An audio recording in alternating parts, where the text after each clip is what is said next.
के निवेदक हैं बाल ब्रह्मचारिणी जयू दीदी, पूनम दीदी, श्री कुंथु सागर विद्या शोध संस्थान आलते, श्री क्षेत्र कुंथुगिरी तीर्थ हाथ कडंगले, जिला कोल्हापुर, महाराष्ट्र।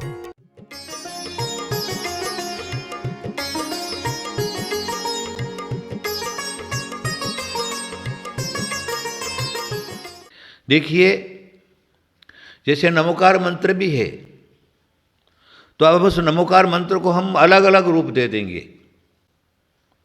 सबको एकत्रित कर दिया तो 35 अक्षर का हो जाता है। अब मोक्ष प्राप्ति के लिए तो 35 अक्षर का हम जाप करेंगे,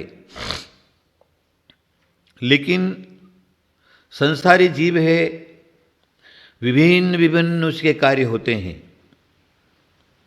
तो विभिन्न विभिन्न कार्यों के लिए उस मंत्र को जो क्या है अलग अलग हम रूप दे देंगे। तो पहला अक्षर देखिए,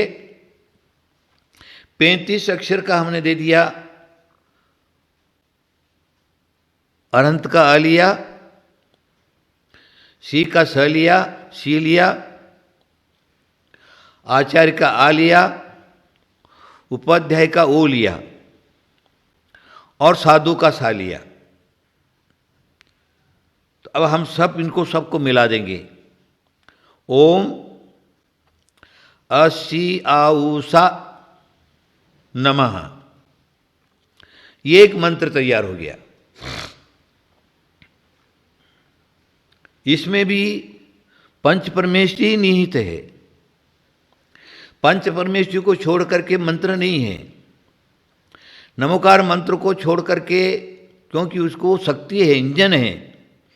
जैसे गाड़ी के लिए इंजन होता है, शक्तिमान होता है, जितने हॉर्स का इंजन होता है उतना ही तेज गाड़ी भागता है। उसी प्रकार ये अक्षरों के पीछे जो क्या है नमोकार मंत्र जो इंजन की तरह है, संसारी जीव को तेजी से भगाना, कितना तेजी से भागता है वो, उसके हिसाब से वो मंत्र होता है। तो अभी क्या बता दिया मैंने आपको, ओम असी औसा नमः, या एक मंत्र तैयार हो गया। साधारण बात है, हमको कुछ भी नहीं आता है। 35 अक्षर का उच्चारण हमको ध्यान में नहीं रहता है। तो आचार्य क्या कहते हैं, ओम का साथ में लो, फिर असी औसा नमः करो, तो डबल शक्ति हो गई। ओम भी नमोकार मंत्र रूप में और असी औसा ये भी नमोकार मंत्र में। तो नमोकार मंत्र की डबल शक्ति हो गई। इस डबल शक्ति को अगर हमने नमः लगा दिया तो नमस्कार रूप में हो गया। चलो ठीक है। अब हमें सांसारिक कार्यों के लिए करना है। अनेक प्रकार के जीवों के भाव हैं और उन भावों के अनुसार उसको जो क्या है मंत्र बनाना है। तो क्या करेगा, व्याकरण से पहले मंत्र जो क्या है वो हमारे लिए कार्य रूप में होगा या नहीं होगा। तो उसके लिए भी देखने के लिए एक विषय बताया है, एक विषय बताया है और उसमें मंत्र को लिखा है। मंत्र के जितने अक्षर हैं उनको गिनती करो, फिर अपने नाम के अक्षरों को मिलाओ। दोनों को मिला दिया, उसके बाद 3 गुणा कर दो। जैसे नमोकार मंत्र के 35 अक्षर और कुंतु सागर 5 अक्षर हो गए। 35 और 5 कितने हो गए? 40 हो गए। अगर हम इसको मंत्र शास्त्र के या नाम अक्षर के 3 गुणा कर देते हैं, सबको मिलाकर के फिर भाग दे देते हैं, तो 3 का भाग देना है उसके अंदर, तो 3 का अगर भाग दे दिया तो 2 बचे या 3 बचा या 0 बचा। उसके हिसाब से सिद्ध, साध्य और शत्रु ये मंत्र का हो जाता है। तो अगर शत्रु है तो मंत्र उसके लिए काम नहीं करेगा। उसको सिद्ध करना सिद्ध से होगा या साधना से होगा। तो उसमें क्या, एक अक्षर और मिला देंगे। एक अक्षर और मिला जाने से गिनती में आगे पीछे हो जाएगा, भाग में आगे पीछे हो जाएगा, और फिर जो क्या है वो मंत्र जो है उसके लिए सिद्ध रूप में हो जाता है। ये सारे के सारे मंत्र को अपने लिए योग्य है या नहीं, जानकारी के लिए विधि बताई है। चलो ये सब उलझन का काम है। अब बेचारा गृहस्थी कहाँ जोड़ लगाएगा, कहाँ भाग लगाएगा, कहाँ मंत्राक्षर लगाएगा, कहाँ क्या करेगा, इसलिए उसको ज़्यादा चक्कर में नहीं डालते हुए सीधा साधा बता दिया, ओम असी औसाय नमः मम सर्व कार्य सिद्धिम कुरु कुरु स्वाहा। सीधी सादी बात। क्या लगाएंगे, ओम असी औसा नमः मम सर्व कार्य सिद्धिम कुरु कुरु स्वाहा। स्वा एक पूरा का पूरा मंत्र हो गया। अगर शांति से सिरचित बैठ करके जिनेंद्र भगवान के सामने माला रूप में बैठ करके और वो जाप्य करता है तो संसार जनित उसके पुण्य के अनुसार उसको कितना मिलना है उसके हिसाब से उसके संसारिक जनित जो भी कार्य है, कार्य की सिद्धि कर देगा। लेकिन अच्छे कार्य की सिद्धि करेगा, बुरे कार्य की नहीं। क्योंकि तुमने भावना बना दी अमुक मेरा शत्रु है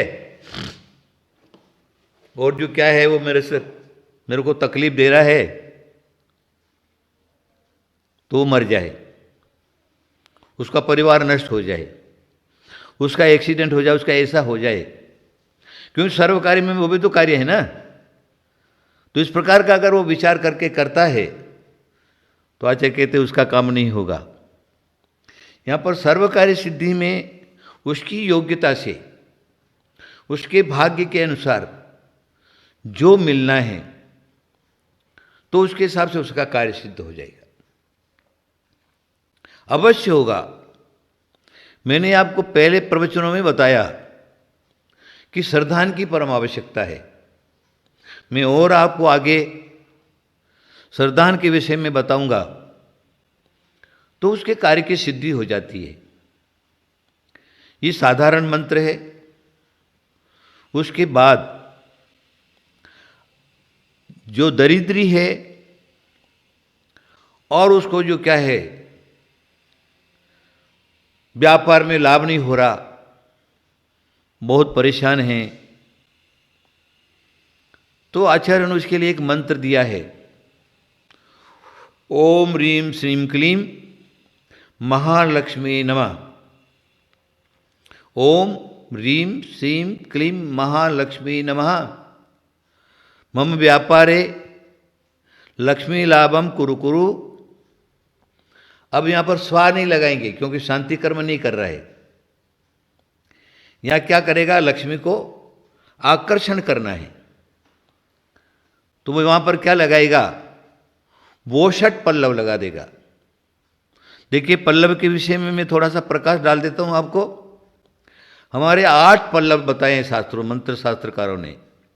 शांति कर्म है, पौष्टिक कर्म है, वशी कर्म है, आकर्षण कर्म है, स्तंभन कर्म है, मारण कर्म है, विद्वेषण कर्म है, उच्चाटन कर्म है। तो इनमें चारों का तो आचार्यों ने निषेध लिखा है, लेकिन 4 जो है वो साधक कर सकता है। शांति कर्म में स्वाहा पल्लव लगाएगा और पौष्टिक कर्म में हमारी बात की पुष्टि हो, उसमें जो क्या है वह वोषट लगा देगा। उसके बाद वशीकरण करना है तो वशट लगा देगा, और आकर्षण करना है आधी आधी में ज़्यादा उसमें नहीं जाऊंगा, क्योंकि वशीकरण कर्म में भी परिणामों में थोड़ी खराबी आती ही आती है। इसलिए विशिष्ट कार्य के लिए वशीकरण करने का भी आचार्यों ने कहीं कहीं पर दिया है, लेकिन ज़्यादा करके शांति कर्म ही जो है वो बताया है।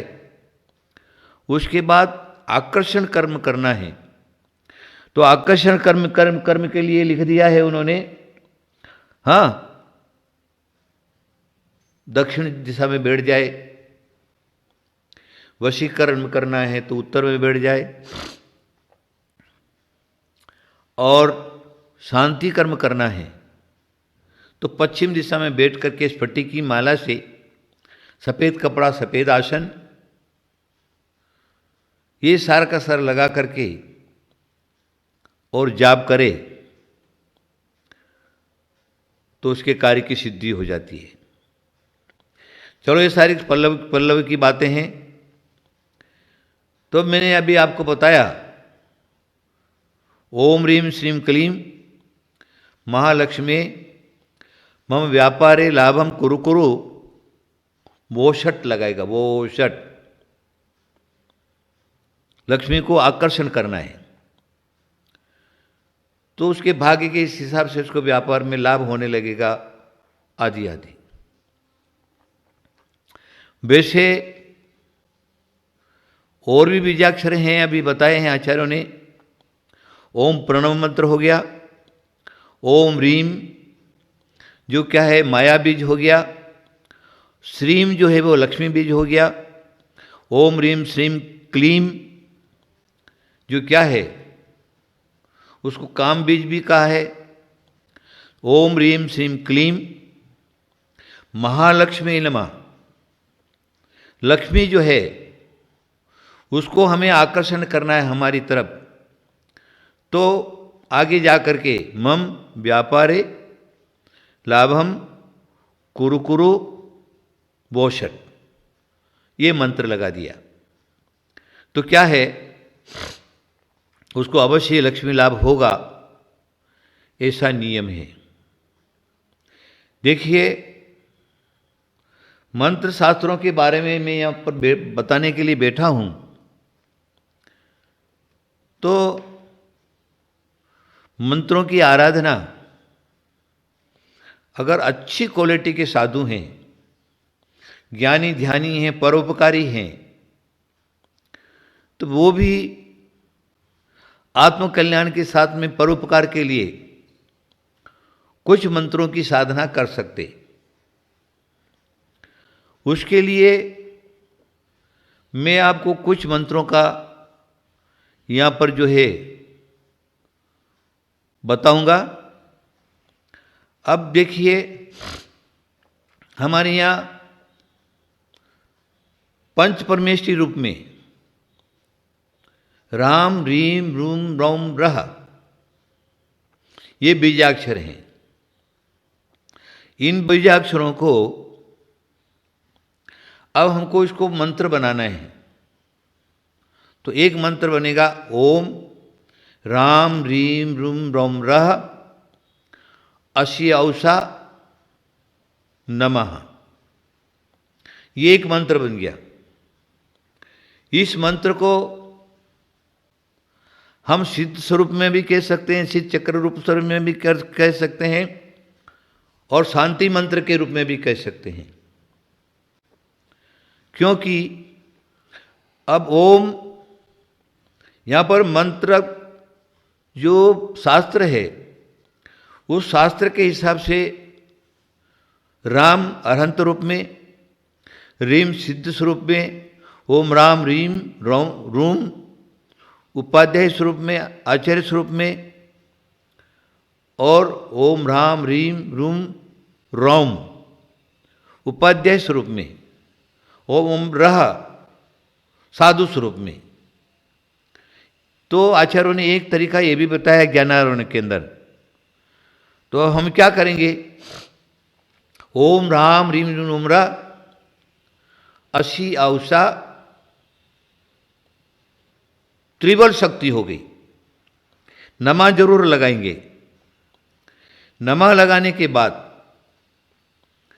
अब हम क्या करेंगे, हमको क्या चाहिए, हमको या सामने वाले को। हम अपने लिए लगाएंगे तो मम सर्व रोगोपद्रव शांति में कुरु स्वाहा, शांति करना है रोग को। इसलिए हमारे जो संत लोग हैं वो इस मंत्र को, जो रोगी शोकी आदि व्याधि से पीड़ित हैं, तो इस मंत्र का जाप्य कर सकते हैं। ओम ह्राम ह्रीम रूम र श्यावसा नमः मम सर्व रोगोपद्रव शांतिम कुरु स्वाहा। अथवा हमको ऊपर की कोई बाधा है तो भूत प्रेत डाकनी शाकनी आदि रोगोपद्रव शांतिम कुरु स्वाहा। अथवा हमारे पर ये शंका है कोई हमारे पर कुछ कर रहा है, मंत्र तो वही रहेगा, लेकिन हम क्या लगाएंगे, ओम ह्राम ह्रीम रूम र अश्याउषा नमः मम परकृत दुष्ट विद्या निवारणम कुरु। अब हम सामने वाले की शक्ति को हमें रोकना है। तो यहां पर स्तंभन कर्म के लिए बताए ठट ठट ठ। तो क्या है ठट ठट पल्लव, जो क्या है वो स्तंभन कर्म में काम आता है। उपद्रव जो हमारे पर हो रहा है उस उपद्रव को रोकने के लिए ढाल की तरह काम करेगा। और वो जो क्या है हमारे पर कोई दुष्ट यंत्रादि बाधा दे रहे हैं तो वो रुक जाएंगे, या किसी के द्वारा हमारे पर उपद्रव हो रहा है, मंत्र तंत्रों का प्रयोग हो रहा है, तो प्रयोग वहाँ का वहीं स्तंभित हो जाएगा। ठट ठट ठ लगाने, 3 बार ठट ठट लगाना है। एक बार फिर उच्चारण कर देता हूँ। ओम ह्राम ह्रीम रूम रौम रह अश्याउषा नमः मम परकृत विद्याम निवारणम कुरु ठट ठट ठ। अथवा भूत प्रेत व्यंतर डाकनादि कृत उपद्रव ठट ठट ठट स्वाहा, ये हमने लगा दिया। तो देखिए शरीरकृत आदिवादी रोग शोक पीड़ा है तो वो दूर हो जाएगी। आपको एक बार फिर उच्चारण कर देता हूँ। ओम ह्राम ह्रीम रूम रौम रह अश्याउषा नमः मम परकृत विद्याम निवारणम कुरु ठट ठट ठ। अथवा भूत प्रेत व्यंतर डाकनादि कृत उपद्रव ठट ठट ठट स्वाहा, ये हमने लगा दिया।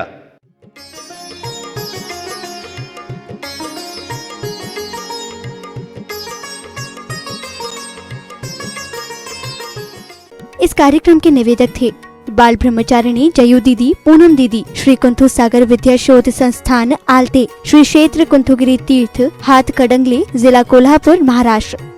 रमोकार मंत्र